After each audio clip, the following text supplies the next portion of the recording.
نفع بخش علم سے محرومی، نفع بخش علم سے محرومی. آج آپ دیکھیے موبائل فون پر کوئی پوسٹ ہم سے چھوٹ جائے تو ایسا کچھ کھویا کھویا سا لگتا ہے. مثلا ہمارا ٹھیک ہے، ہم نے آواز والی نوٹیفیکیشن نہیں رکھی، نہ چوزا نہ گھنٹی نہ کچھ، ٹھیک ہے ہم نے کچھ نہیں رکھا، لیکن واٹس ایپ پہ دکھائی دے رہا ہے کہ ایک میسج ہے جو آپ نے ریڈ سرکل ہے اس میں 1 لکھا ہوا ہے. کیا مجال ہے کہ وہ ویسے ہی پڑا رہے اور ہم اس کو چیک نہ کریں. اندر سے وہاں سے ایک آواز آتی ہے، وہ اپنی طرف کھینچتا ہے، آؤ دیکھو ایک میسج آپ کے لیے آیا ہوا ہے.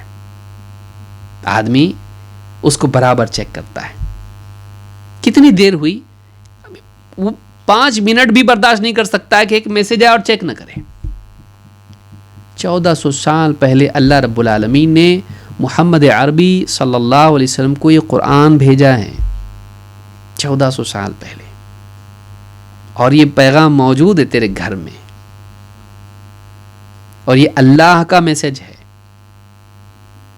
ھذا بیان للناس، اللہ کی طرف سے وضاحت ہے. یہ بلاغ اللہ نے کہا اس کو، یہ پیغام ہے اللہ کا. لیکن یہ پیغام کتنی بار چیک کیا تو؟ کتنی بار قرآن پڑھا تو؟ دن میں کتنی بار پڑھتا ہے؟ کتنی بار قرآن پڑھتا ہے؟ اور کتنی بار تو میسیجز چیک کرتا ہے؟ بیلنس کر. ہاں قرآن کے بارے میں کوئی کچھ بول دے تو تیری ایمان کی رگ پھڑک جاتی ہے. کوئی اگر بولے قرآن نہیں پڑھنا چاہیے، روزانہ پابندی لگاؤ مسلمانوں کے اوپر، مسلمان روزانہ قرآن نہیں پڑھیں، پابندی لگاؤ ان کے اوپر، ہفتے میں 1 بار پڑھنا چاہیے، بس کوئی پڑھے گا نہیں ہفتے میں، پابندی لگاؤ. اگر کوئی ایسا بول دے غیر مسلم، اس کے خلاف مورچہ نکالنے کے لیے تیار ہو جائے گا. ایسا کیسا بولا اس نے؟ تو کتنی بار پڑھتا ہے؟ تو کسی نے منع نہیں کیا، پھر پڑھتا کتنا ہے تو خود بھی تو اسی میں ہے. تو کہاں پڑھتا ہے؟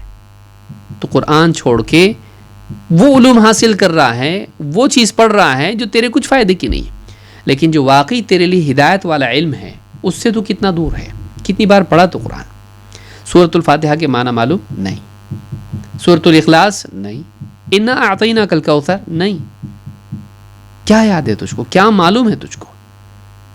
سمجھنا تو بہت دور کی بات ہے، تجھ کو پڑھنا بھی نہیں آتا، تجوید بھی نہیں سیکھا تو. مولوی صاحب کے ساتھ بیٹھ کے روزانہ، پھر ٹائم نہیں اپنے پاس. عشاء کے بعد ہوتا ہے، مولوی صاحب بولتے بھائی کسی کو قرآن سیکھنا ہو تو آؤ میرے پاس، اپنی نمازوں کو صحیح کر لو بھائی، قرآن صحیح کر لو اپنا، ضروری ہے قرآن صحیح پڑھنا، غلط پڑھتے نماز خراب ہوگی اس سے تمہاری. دعائیں بہت ساری ہیں، اتحیات سیکھنا چاہیے، جنازے کی نماز کی دعا نہیں آتی لوگوں کو، آؤ بیٹھو سیکھو. میرا ٹائم نہیں اپنے پاس. تو کیا تو پریزیڈنٹ ہے ملک کا؟ کیا ہے؟ پرائم منسٹر ہے؟ تو کون ہے؟ کون تو کمپنی کا مالک ہے؟ تیرا وقت کہاں جا رہے ہیں؟ وہی مسجد سے نکل کے باہر 15 منٹ تک میسج چیک کرتا رہا، لیکن وہی 15 منٹ مولانا کے ساتھ بیٹھ کر، عالم صاحب کے ساتھ، شیخ کے ساتھ بیٹھ کر وہ آدمی قرآن اور دین کا علم حاصل نہیں کر سکتا ہے. کس کو دھوکہ دے رہا ہے؟ کس کو دھوکہ؟ تیرے دل کا حال، تیری زندگی کیا اللہ نہیں دیکھ رہا ہے؟ الم یعلم بان اللہ یرا، کیا یہ نہیں جانتا ہے کہ اللہ اس کو دیکھ رہا ہے؟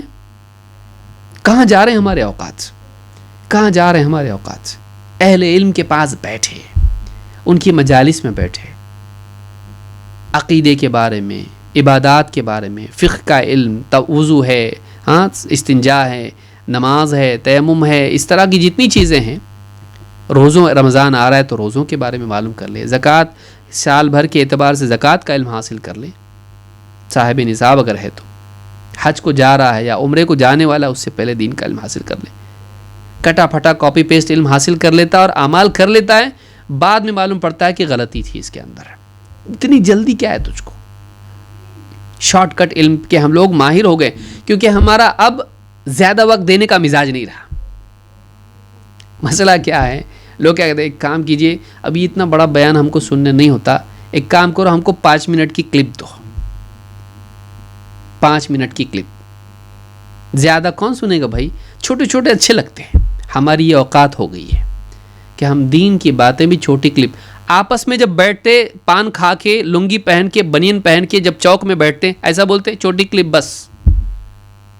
نہیں کرتے وہاں پہ کیا کرتے؟ جو 10 بجے سے بیٹھے گا تو رات کو 2 بجے تک بیٹھے گا، فضول بکواس سنتا رہے گا لوگوں کی. لیکن اس میں کیا ہے؟ منورنجن ہے اس کے اندر انٹرٹینمنٹ ہے. لیکن دینی مجالس میں اگر تھوڑی سی بات لمبی ہو جائے اور جمعہ کا خطبہ تھوڑا سا لمبا ہو جائے، کیا مولانا یہ کیا ہے؟ آج تو اتنا لمبا خطبہ دیتے، 5 منٹ زیادہ ہو گئے مولوی صاحب کے، اس کا بی پی بڑھ جاتا ہے ایک دم، کیونکہ یہ مالک سمجھتا ہے اپنا اس کو.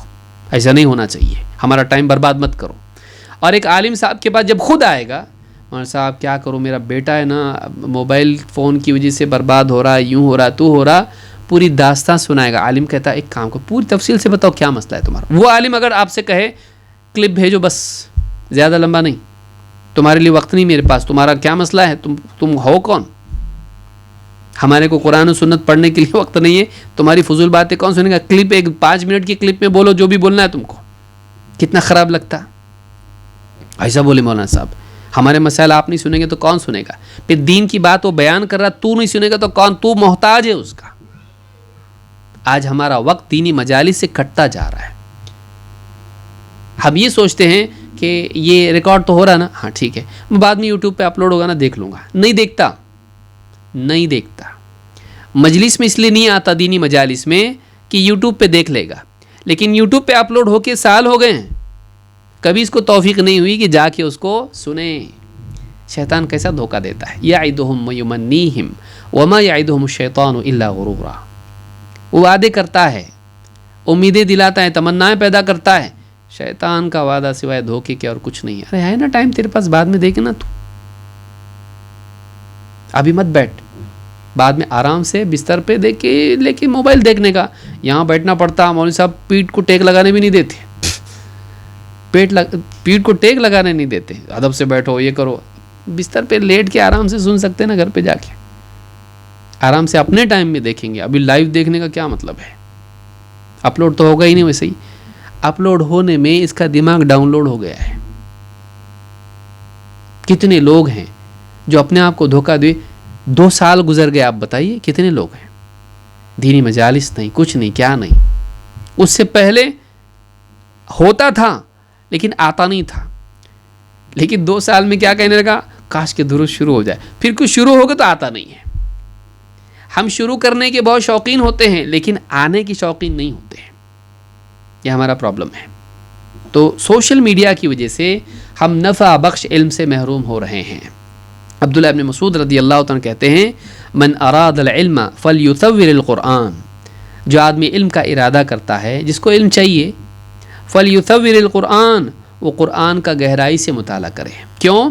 فإن فیہ علم الاولین والآخرین. اس لیے کہ قرآن میں اولین اور آخرین کا علم ہے.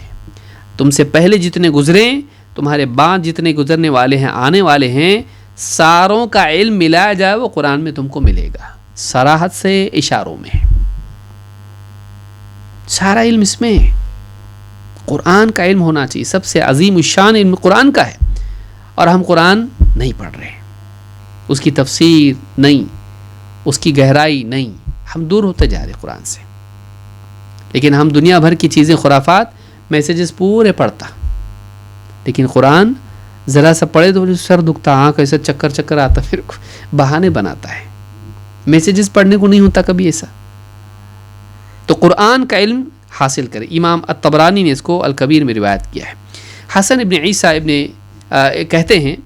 عیسیٰ کہتے ہیں سمعت عبداللہ ابن المبارک، میں نے عبداللہ ابن مبارک رحمہ اللہ سے سنا، وقد قیل له یا ابا عبد الرحمن تکثر القعود فی البیت وحدک.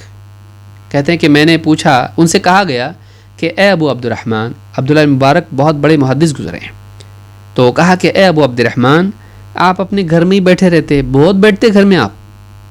قال لیس انا وحدی، میں اکیلا نہیں ہوتا ہوں. انا مع النبی صلی اللہ علیہ وسلم واصحابہ بینہم، یعنی النظر فی الکتب. میں اللہ کے نبی صلی اللہ علیہ وسلم اور صحابہ کے ساتھ ہوتا ہوں، یعنی میں کتاب میں جب دیکھ کے پڑھتا ہوں، احادیث پڑھتا ہوں، تو مجھے ان کی قربت نصیب ہوتی ہے. ان کے ماحول میں گویا کہ میں چلا. کہاں ہے ہماری زندگی میں کہ ہم قرآن پڑھیں، انبیاء کے واقعات، ان کی دنیا میں ہم چلے گئے گویا کہ قلب کی سطح پر. نبی صلی اللہ علیہ وسلم صحابہ کے واقعات ہم پڑھ رہے ہیں, ہم پورے اس ماحول میں گویا کہ چلے گئے, ایسا پڑھ رہے ہیں کہ گویا کہ منظر کشی ہو رہی ہے. اور روایت ہیں ایسی, بہت ہی صحابہ نے انٹیلیجنٹلی اس کو بیان کیا حدیثوں کو. آپ اسی واقعے کو بیان کی دیکھیے کیسا الٹا پلٹا کر دیتے ہیں, لیکن وہی واقعہ صحابہ جب بیان کرتے کتنا ترتیب وار بیان کرتے ہیں, سلیقے سے بیان کرتے ہیں. کیوں نہیں وہ علم کیوں نہیں؟ کہا ہمارے ساتھ نہیں بیٹھتے, گھر میں ہی بیٹھتے آپ. کہا کیا کروں تمہارے ساتھ؟ ایک اور روایت میں فرماتے ہیں میں تم لوگوں کے ساتھ بیٹھ کے کیا کروں, تم تو بس دنیا بھر کی غیبتیں کرتے ہو, اس لیے میں اپنے گھر میں بیٹھ کے میں قرآن و سنت کا علم حاصل کرتا ہوں. کتابیں پڑھیں. کتنے لوگ کتاب پڑھیں آپ بتائیے؟ شیلف پہ پڑی ہوئی کتابیں نہیں پڑھتا, لیکن واٹس ایپ پڑھتا ہے. اتنا اگر یہ پڑھتا تو کتابیں ختم ہو جاتی. ٹائم نہیں اپنے پاس. کیوں نہیں ٹائم تیرے پاس ہے؟ ٹائم تیرے پاس نیت اور کوشش نہیں ہے. اگر تو بڑے کام کو ٹکڑے کر کے کریں تو اس کو اچیو کر سکتا ہے. جیسے روٹی کھاتا ہے, جیسے کھانا کھاتا ہے, پوری تھالی اٹھا کے کھاتا ہے نہیں, ایک ایک لقمہ.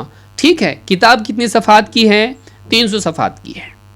ٹھیک ہے, ایک صفحہ کتنے وقت میں پڑھ سکتا ہے؟ اب دیکھیے سوچیے اس پہ, ایک صفحہ کتنے وقت میں پڑھ سکتا ہے؟ بولے میری سپیڈ تھوڑی سلو ہے, عادت ٹوٹ گئی نا بچپن سے. اچھی بات ہے, کتنے منٹ میں؟ 3 منٹ میں ایک صفحہ پڑھ سکتا ہے. اگر مان لے 3 منٹ میں ایک صفحہ پڑھ سکتا ہے تو 10 صفحے کتنے منٹ میں پڑھ سکتا؟ 30 منٹ میں. تو آدھا گھنٹہ اگر تو پڑھے, 10 صفحات بھی پڑھے, تو بہت بول رہا ہوں میں, زیادہ بڑا بتا رہا ہوں, اس سے زیادہ پڑھ سکتا ہے اور اتنے کم وقت میں پڑھ سکتا ہے. اگر مان لے ایسا پڑھتے ہیں تو اگر 10 صفحات 30 منٹ میں پڑھ سکتا ہے, اگر روزانہ پڑھے 1 مہینے میں تو کتاب ختم کر سکتا ہے 300 پیج کی. لیکن وہی 300 پیج کی کتاب نہیں, 100 پیج کی کتاب ہے, 100 صفحات کی کتاب ہے, شیلف پہ پڑی ہوئی. ہمیشہ دیکھتا ہوں تو پڑھنا ہے اپنے کو. شروع کب کرے گا؟ واٹس ایپ کے بارے میں ایسا نہیں کرتا, پڑھنا ہے اپنے کو نہیں کرتا. پڑھ لیتا. اس کو کیوں نہیں پڑھتا؟ قرآن کو کیوں نہیں پڑھتا؟ تفسیر کیوں نہیں پڑھتا؟ حدیث کیوں نہیں پڑھتا؟ اپنے اخلاق اور اپنے مسائل کے لیے کیوں نہیں پڑھتا؟ پڑھوں گا انشاءاللہ, پڑھوں گا, فری ہو جاؤں گا, جاب لگے گا, یا یہ کرے گا, حج کو جاؤں گا, عمرہ کروں گا, ریٹائر ہو جاؤں گا. مر جاتا, نہیں پڑھتا. آخرت میں جس علم کے ساتھ گیا اسی کے ساتھ رہے گا وہاں پہ. کیا امام بخاری کی جیسا علم ہو جائے گا تیرا علم اتنا ہی رہے گا جتنا یہاں حاصل کیا. سوچ, جاہل مرنا چاہتا ہے؟ کم علم والا مرنا چاہتا ہے؟ جو علم تیرا وہاں ہوگا حشر میں, وہ علم کام آئے گا تیرے. علم حاصل کر دین کا. تو یہ بات یاد رکھنے کی ہے.